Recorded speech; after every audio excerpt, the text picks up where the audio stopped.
You grew up in an interesting family here as well, high performance mother and father. Can you briefly talk about that and how that might have shaped your future? Sure. I mean, very much mixed traditions. So my mother was South African. My father's family moved from London after World War II to South Africa. That's where they met. And then he came back and he submitted his applications to Cambridge and to the Royal Naval Test School. And the entry, I think, to Cambridge was something like, 7%, 8%. But the odds to get into the Royal Naval pilot training was, I think, 2%. And he got into both. And so he was like, okay, I'm going to go and do the pilot thing because I want to fly the best planes in the world. So he was, when the Concorde was still a military top secret project, he was testing that. When the Sea Harrier, the vertical takeoff jet, he was the chief test pilot on the carrier takeoffs and landings, which he described to me once was, it was like trying to land in pitch black night in the North Sea, trying to land a Harrier on an aircraft carrier. And these are the small ones. These aren't the crazy big, U.S. nuclear ones these days. Was like trying to sort of land on a pool table, by a lighter. So that was my background. It was very much the sort of the Great Santini to Top Gun, was that world. Right.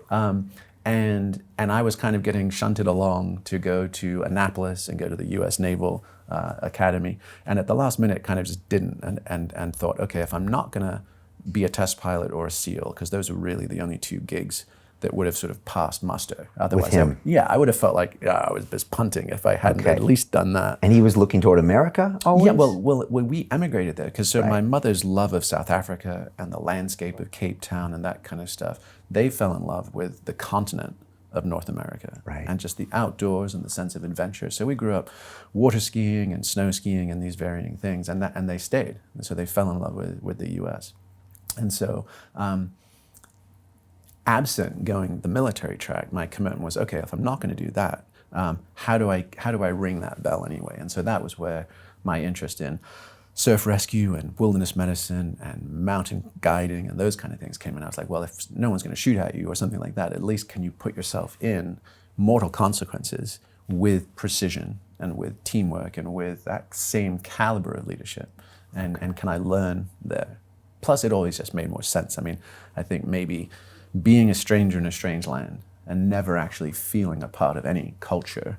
I was just, even as a kid, I was sort of a perpetual anthropologist. Like, what are the strange customs of these humans I'm around? So nature made sense.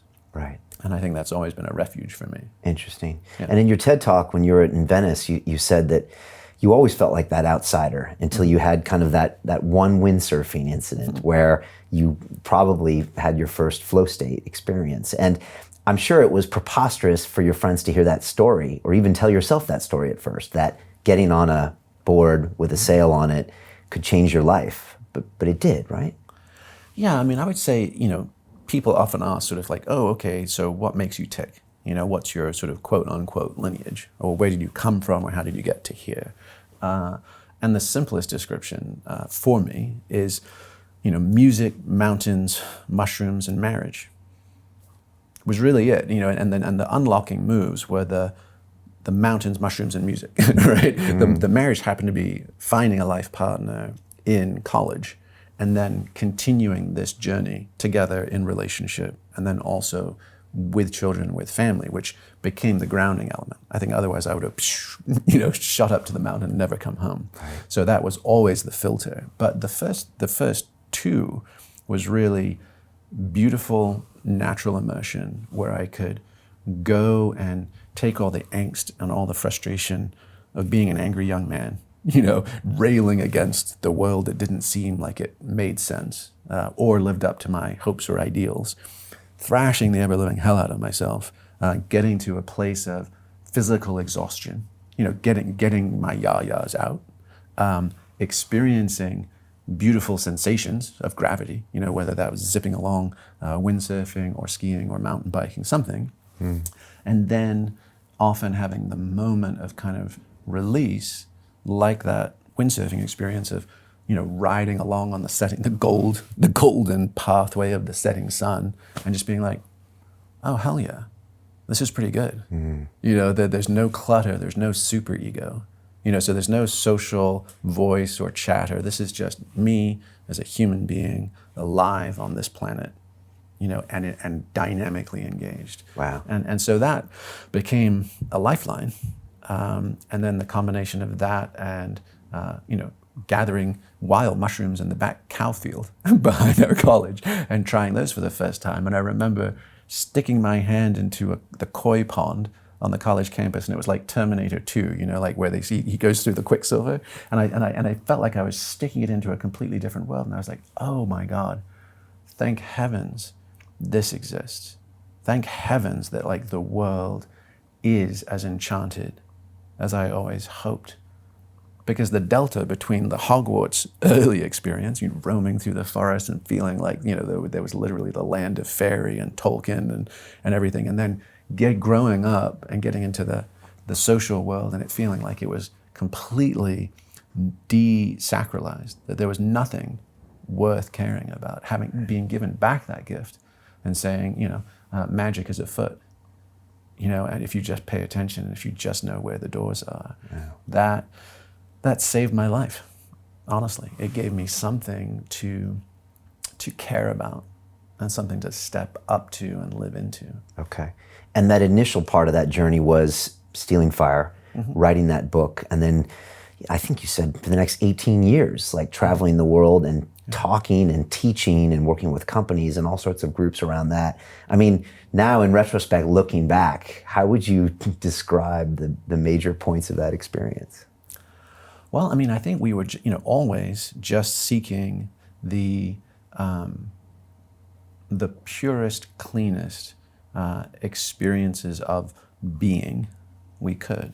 And that led us everywhere from, guiding on mountaineering trips in Nepal and Tibet and taking the youngest group of American students ever up to Camp 3 on the north face of Everest, and then spending 2 days in these medieval caves at base camp, having them do a meditation and fasting solo, looking at Chomolungma, looking at the amazing mountain, or, climbing up to tantric monasteries that were at 17,000 feet and soaking in hot springs that actually had, I'm just like Indiana Jones. We were soaking in these hot springs going, isn't this the life? Like we busted us to get here. This is fantastic. Here's this, like the Patala Palace kind of beautiful monastery. And then suddenly one of our student screams bloody murder, and she looks down and there's a snake coiled around her ankle. And then we look at all the rocks, and suddenly the entire rocks are just moving and heaving, and there were all these snakes like sticking their heads out and sweeping around. So at 17,000 feet, it was a thermal heat sink in the Himalayas that had supported this colony of snakes. We're like, dear God.